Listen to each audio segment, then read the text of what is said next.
Japan never fails to captivate people with its abundance of surprises, making it a cherished destination for travelers worldwide. Among the myriad of reasons why countless tourists opt to visit Japan, one stands out as particularly popular: to experience the birthplace of anime. Over the past decade, the allure of anime has surged in popularity, transcending borders to become a global cultural phenomenon. There's a place in Japan called Akihabara, known as the Mecca for anime lovers and admirers of Japanese culture. Nestled within Tokyo, this district magnetizes hundreds of thousands of visitors each year, giving rise to a significant cultural phenomenon. After the Second World War, Akihabara was a place for the locals to do their shopping in the black market. But over the years, the area has undergone a remarkable transformation into a renowned symbol of Japanese technological innovation. Today, it stands as a vibrant hub teeming with an extensive array of shops, showcasing a diverse range of electronics and cutting-edge IT products. Furthermore, Akihabara has further solidified its reputation as the cultural epicenter for fervent enthusiasts of gaming, manga, and anime. An otaku is a Japanese term used to describe someone who is highly passionate about a particular hobby or interest, often to the point of obsession. The term is commonly associated with individuals who have a deep love for Japanese pop culture, particularly anime, manga, video games, and related subcultures. When the term otaku first gained popularity, it carried negative connotations due to its association with individuals perceived as socially awkward, overly obsessive, or isolated from mainstream society. However, over time, many enthusiasts have reclaimed it as a source of pride and identity. The impact of otaku culture has profoundly influenced the businesses and architecture of Akihabara, and when you visit the area for the first time, the experience may get a little overwhelming. The first thing you'll notice is that your senses are immediately inundated by a symphony of sights, sounds, and sensations. Akihabara is also known as Electric Town, and it's not hard to see why. The first thing that catches your eye is the kaleidoscope of neon signs and flashing lights that adorn the buildings, each vying for attention amidst the bustling crowds. Towering billboards display larger-than-life images of anime characters and tech gadgets, accompanied by the pulsating beats of loud music echoing from storefronts. Amidst the crowds, a tangible sense of excitement and camaraderie fills the air, particularly on weekends when traffic is halted, granting pedestrians unrestricted access. They were free to roam the streets, absorbing the vibrant ambience and fully immersing themselves in the captivating essence of Japanese pop culture that epitomizes Akihabara's allure. Yet during lunchtime on June 8, 2008, this vibrant place transformed into a haunting crime scene, one that would leave an indelible mark on the nation's history. It was a Sunday, and at approximately 12:33 p.m., the tranquil hum of the midday rush was shattered by the piercing echoes of screams and cries rending the air. Chaos erupted as a truck sped through a red light, smashing through the barriers that warned of the road closure. With terrifying velocity, it plowed into the unsuspecting crowd, leaving a trail of devastation in its wake. Amidst the pandemonium, with panic and confusion gripping the crowd, the figure at the helm emerged from the truck. Clad in a beige suit, his demeanor shifted between disorientation and eerie focus, a chilling juxtaposition magnified by the glint of a knife clutched tightly in his hand. Within minutes, the tranquility of Akihabara streets would be shattered by a cacophony of sirens, heralding the arrival of a fleet comprising at least 17 ambulances and police vehicles. As the tension in the air thickened, police officers swiftly took action, drawing their weapons in search of the armed man in beige. That man would be identified as 25-year-old Tomohiro Kato, the perpetrator behind one of Japan's most heinous crimes.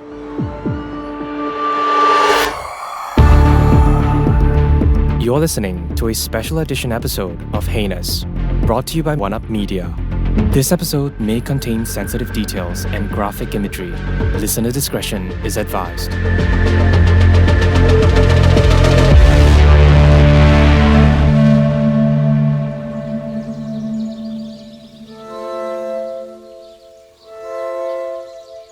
In the tranquil suburbs of Aomori, Japan, September 1982 marked a significant moment for the Kato family as they joyously welcomed their first child, Tomohiro Kato, into the world.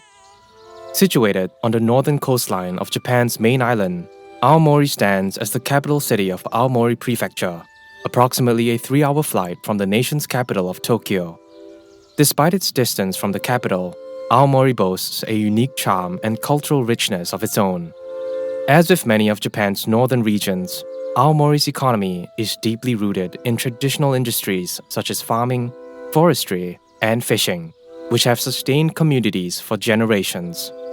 However, since the 1970s, the city itself has diversified its economic landscape, placing greater emphasis on manufacturing and service sectors to meet the evolving needs of its residents and visitors alike.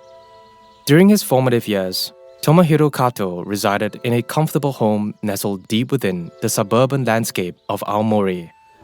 His upbringing was marked by the unwavering dedication of his parents, both of whom had big aspirations for their children's success. His father, a senior manager in a financial institution, and his mother, who was a homemaker, held steadfast to the belief that providing the best opportunities for their children was important.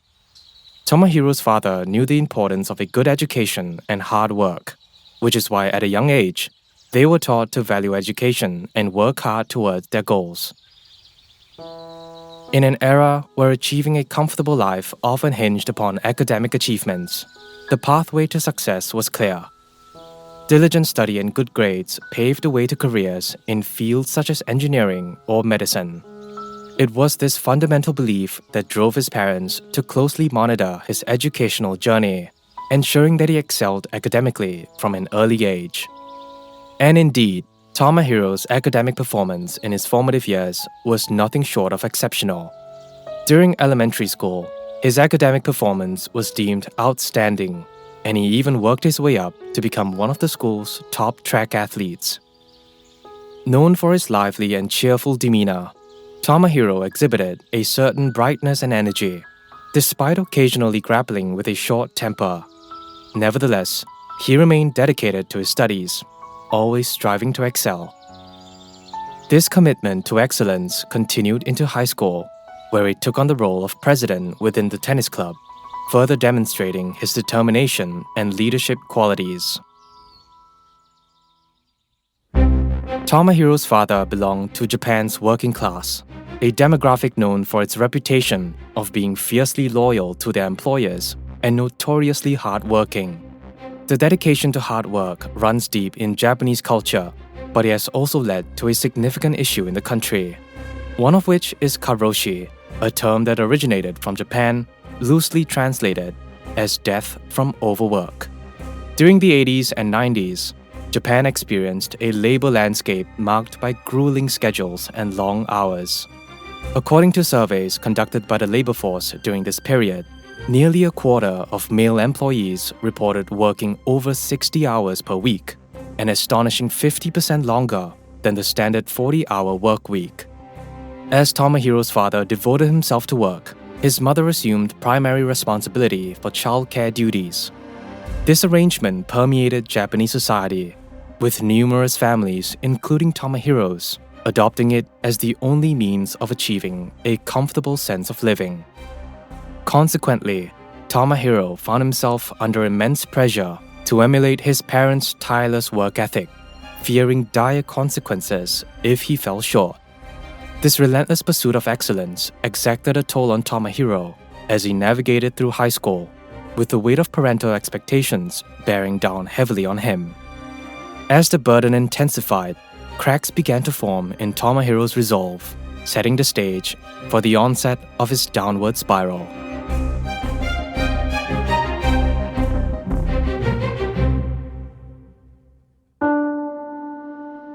It all began when his relationship with his parents deteriorated. They would often have arguments, which gradually led to him returning home for meals less and less frequently. While this behavior could be attributed to typical teenage rebellion, it wasn't the case for Tomohiro, as a closer examination of the circumstances suggests deeper underlying issues. His mother's strictness and high expectations had placed a considerable amount of pressure on him. According to the records, even a minor error in his homework prompted his mother to tear the page up, compelling him to start all over again. Furthermore, allegations surfaced indicating instances of extreme behavior. If Tomohiro failed to consume his meals quick enough, his mother purportedly resorted to tossing it onto the floor, insisting he eat it off the carpet. Moreover, accounts indicated that if Tomohiro failed to recite his multiplication tables with sufficient speed or accuracy, his mother would seize him by the head and plunge it beneath the water in the bathtub, resulting in lasting trauma every time he took a bath. These distressing episodes left an indelible mark on Tomohiro, and it exacerbated the strain of his already demanding circumstances.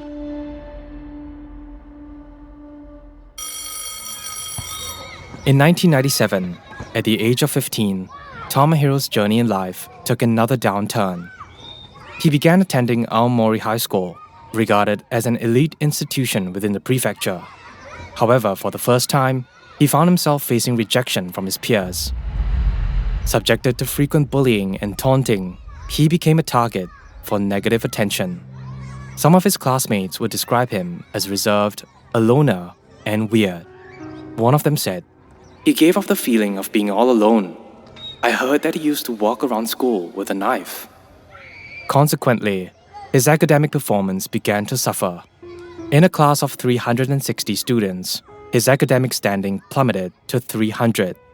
And that's when the problems at home really began to grow worse.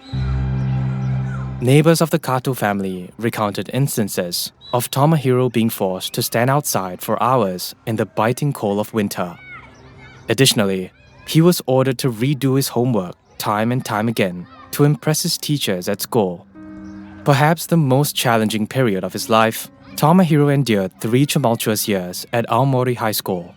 Despite facing considerable hardships, he managed to persevere and eventually graduated with a subpar academic performance. In the year 2000, Tomohiro failed the entrance examinations for university, and he understood the magnitude of this setback. Ever since he was a child, his mother had expressed confidence that Tomohiro would attend the prestigious Hokkaido University and pursue a career as an engineer. Meanwhile, Tomohiro himself had aspirations of becoming an automotive design engineer.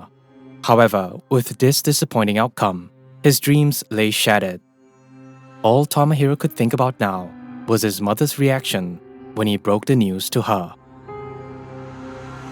The events that unfolded within the Kato household upon learning of Tomohiro's exam results remain shrouded in mystery. But it is evident that his parents' reaction were far from pleasant. The following year, Tomohiro made another attempt at the exam, only to encounter the same disappointment of failure. During this period, noticeable shifts in his family dynamics emerged. His mother, once vigilant and demanding of his academic success, seemed to have lost interest in him. She appeared to have resigned herself to Tomohiro's academic struggles and redirected her attention towards his younger brother. It seemed as though Tomohiro had reached a point of no return in his academic pursuits, and his mother considered his younger brother a more promising investment of her efforts. As Tomohiro grappled with feelings of depression, self-doubt, and anger, resentment brewed within him towards himself, his mother, and society at large. With his dreams shattered, Tomohiro enrolled in auto mechanic studies at Nakanihon Automotive College and took on a part-time role at a car parts company. Perhaps he thought that by pursuing a career in a field related to his parents' aspirations, he could gradually fulfill their expectations, even if he couldn't achieve their ideal path for him. In April of 2005, Tomohiro secured a job at a truck factory in Saitama Prefecture, located an hour's drive from Tokyo city center. This opportunity marked his long-awaited chance for independence and a potential avenue to earn his mother's affection. However, living in Tokyo proved to be financially challenging, as his income as a mechanic was insufficient to cover rent and basic necessities. Over time, Tomohiro's savings gradually dwindled, leaving him in a precarious financial situation, all while his parents remained indifferent to his struggles, showing little empathy or support. Then in 2006, Tomohiro found himself at rock bottom, facing the lowest point in his life.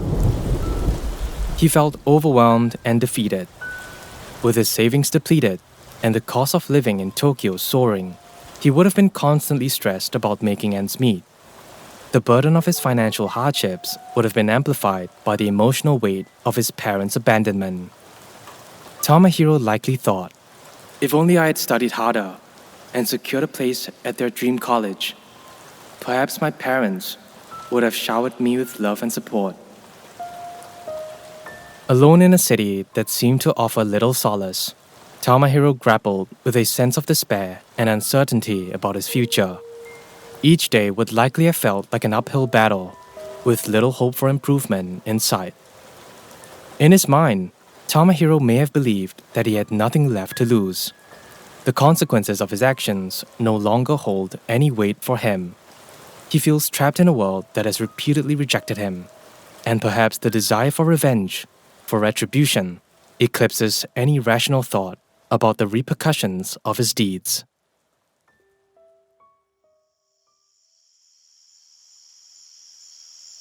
As the clock struck midnight on a chilly night in 2006, Tomohiro found himself sitting behind the wheel of his car, the weight of his despair pressing down on him like a suffocating blanket.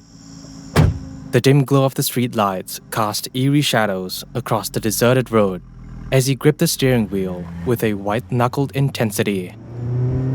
With a heavy heart and a mind clouded by turmoil, Tomohiro made a fateful decision.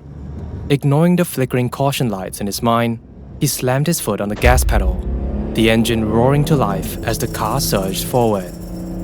The world outside blurred into a whirlwind of lights and darkness as Tomohiro sped towards a concrete wall.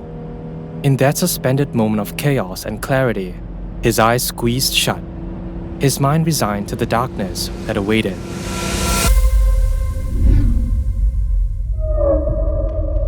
In the split second before impact, time seemed to stand still. Tomohiro's heart pounded in his chest like a drumbeat of desperation, his breath catching in his throat as he braced himself for the inevitable collision.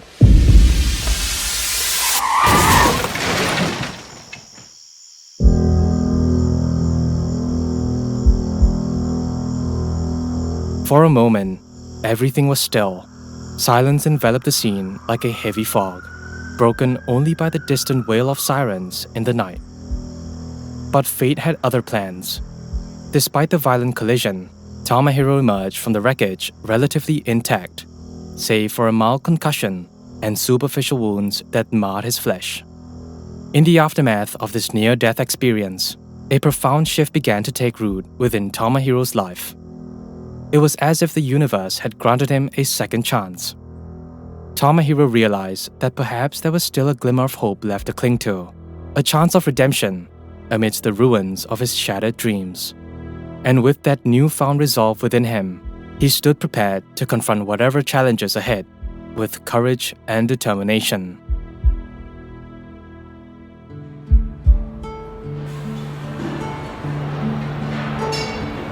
Towards the end of August or the beginning of September, an automobile company named Kanto Auto Works extended an employment opportunity to Tomohiro, offering him a position at their factory in Susano City.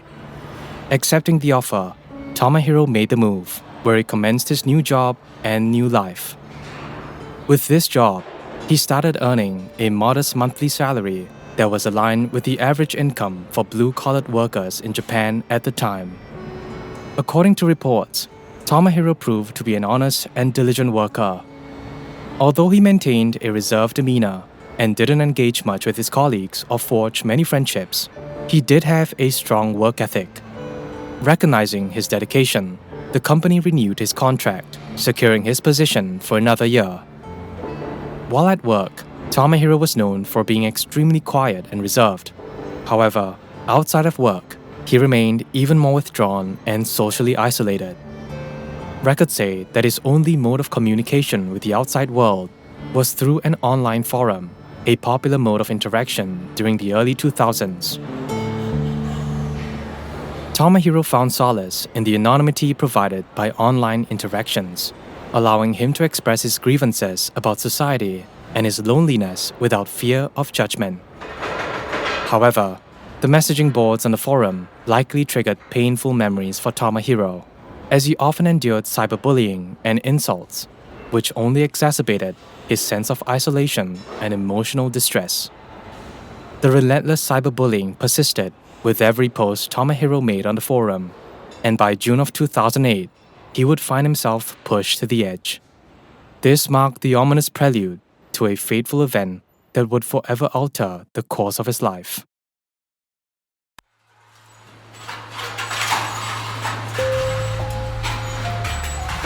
In June of 2008, Kanto Auto Works made a significant announcement that sent shockwaves through its workforce, a decision to lay off its temporary employees in a bid to mitigate costs. For Tomohiro, this announcement spelled impending disaster. Not only did he rely on his job for financial stability, but his one-bedroom apartment was heavily subsidized by the company. Losing his job would not only strip him of his income, but also leave him homeless. On the 5th of June, Tomohiro's world was thrown into disarray when he arrived at work to find his uniform missing. Frantically searching the locker room, he scoured every corner in vain. The sinking realization gripped him. His livelihood and his home were in jeopardy. Fueled by anxiety and desperation, Tomohiro's mind raced with scenarios of impending doom. He couldn't shake the nagging fear that his job was on the line. In a state of heightened agitation, he hastily confronted his colleagues, accusing them of sabotaging his work attire. His colleagues denied this, and the tension in the air was palpable as he stormed out of the premises. Little did he know, his fears were unfounded, but the damage had already been done. Tomohiro never showed up for work again, neither later that day nor the following. Instead, he turned to the online forum, specifically to a website that was titled Extreme Exchange Revised, where he penned messages detailing his intentions. These are just some of the posts he made. I don't have a single friend, and I never will in the future. I'll be ignored because I'm ugly. If I had a girlfriend, I wouldn't have just left my job or be addicted to my cell phone. A man with hope could never understand this. I am lower than trash because at least trash gets recycled. This was the moment that Tomohiro snapped.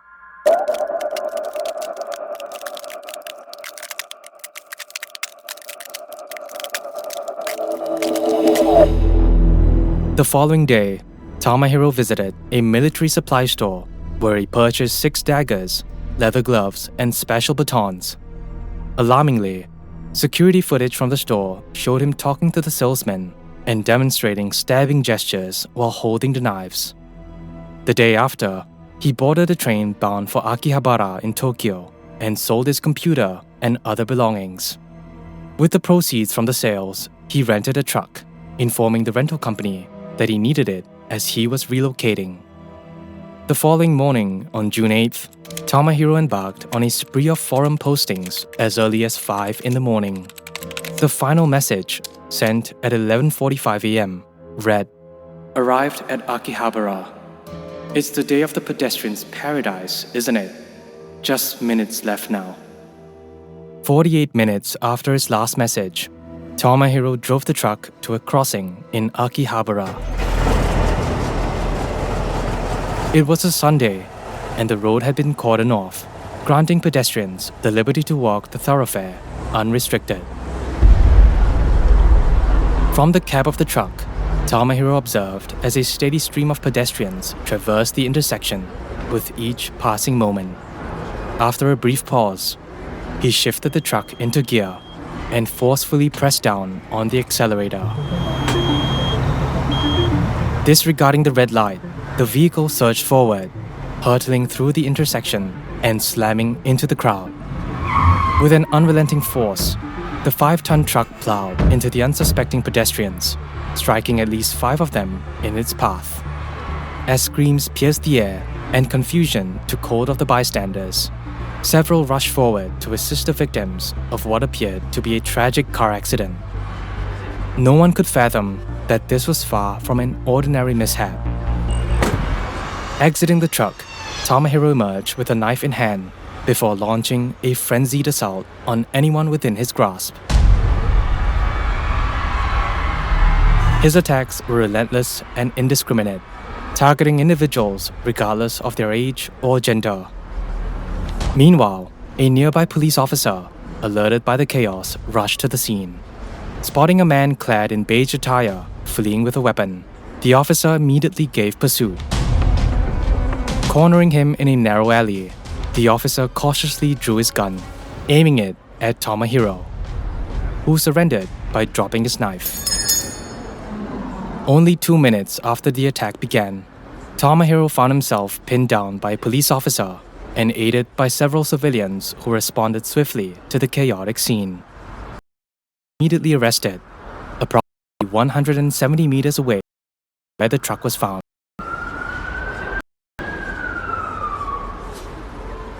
As the day unfolded, the once vibrant streets of Akihabara were engulfed in a cacophony of wailing sirens from ambulances and police cars.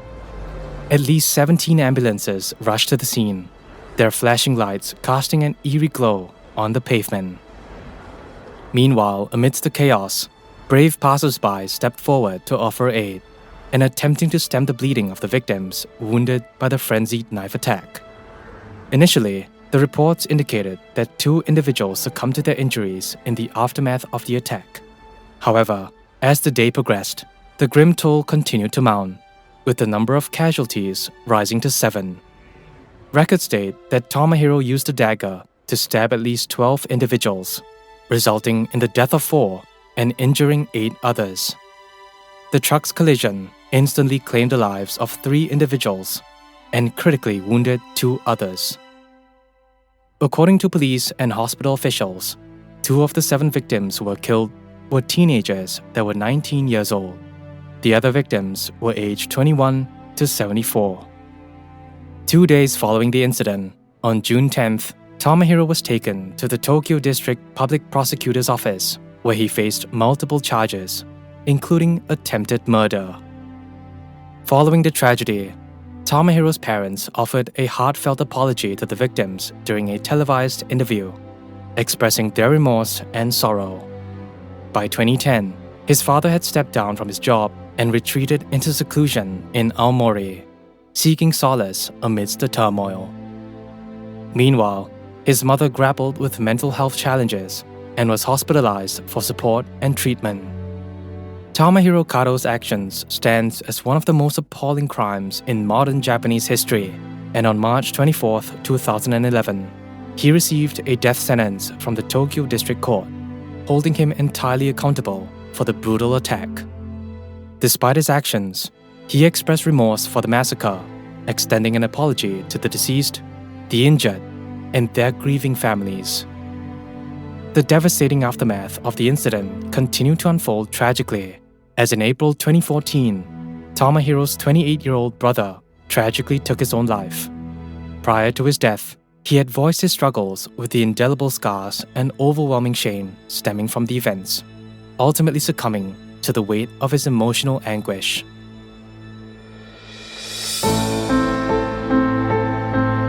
The culmination of legal proceedings arrived on February 2, 2015, when the Supreme Court of Japan confirmed his death sentence. With this, Tomohiro's fate was sealed, consigning him to death row until his execution by hanging at the Tokyo Detention House on the morning of July 26, 2022. Before driving the truck to Akihabara, Tomohiro Kato documented his day online to express his motivations and possibly in hopes that someone would try to stop him. It began as early as 5:21 in the morning and continued until 11:45 a.m., less than an hour before he drove the truck into the crowd. Unfortunately, no one ever tried to stop him.